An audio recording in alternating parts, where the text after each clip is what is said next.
Hey, lovelies, mugamba mutya, mwasuze mutya, muli mutya, chechiriyeyo, katakatambula. This is your girl Kelly Tom Tom right here ku Kookie Promotions. Sigenda kwogera nnyo kubanga agalera ate gogocha. Today is Monday, lero mukaaga abadde takimanyi. Kansoke nzisenye ekikoyo kubanga tubadde tukyali awo. Mwana muwala the diva Grace tubadde tuli awo mbadde nkyali mu buliri neebase nenfuna akasimu Rubaga Hospital. Grace has given birth to a bouncing baby girl.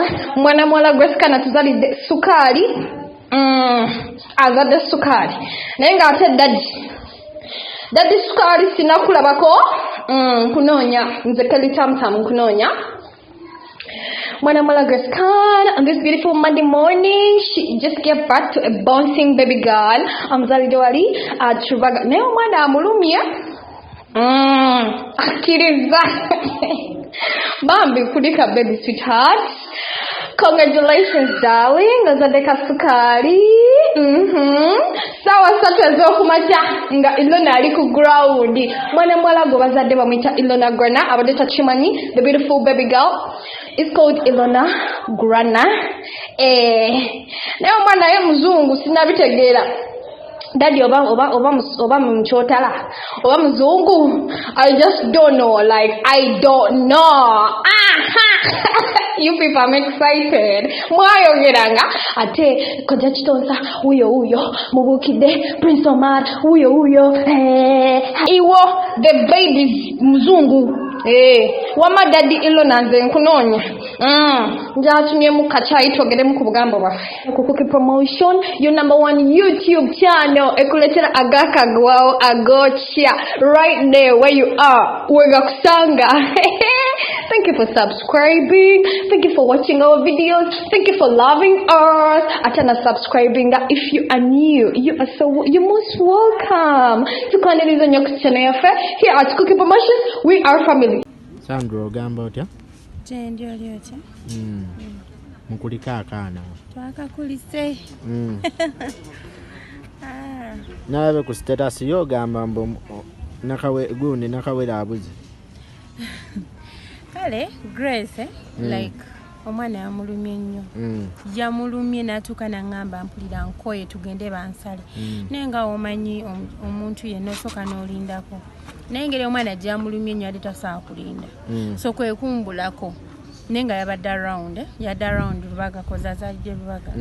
Ne tumunoonya ne bamutwala mu theater. Grace azadde sawa ngamika. Azadde yakazaala ndoza andabe ziri sawa 4. Azadde sawa 3. Sawa 3 ezo kumakya. Omwana amulabye muzungu bulala. Muzungu ye. Bulijjo tumusuubiriza mu Prince Omar. Naye ku kala gye tulabye alabika siwe. Era siwe. Olwani taata w'omwana oyo? Gyali.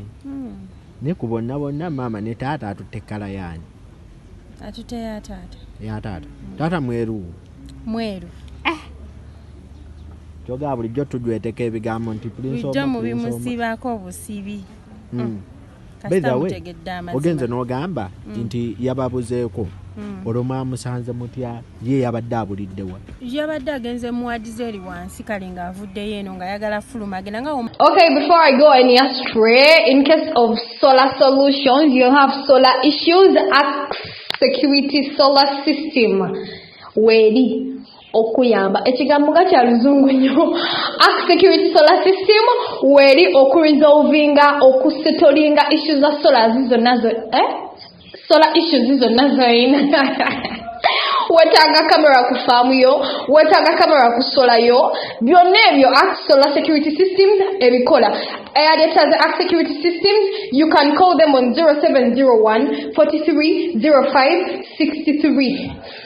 Kanjiddemu mu lulimi Oluganda eri noti 7 noti 1 43 noti 5 63. Ask Security Solar Systems weri okuyamba bakubireko. You can even find them on their social media platforms, Arc Security Solar Systems. We love you so much. And no Kookie promotions for you. Don't forget to subscribe. Don't forget to follow us on other social media platforms. Ku Instagram, ku TikTok, ku Likey, everywhere. We are there for you. It's your girl Kelly Tam Tam, your black doll. She loves you so much. Have a good day. Keep it locked.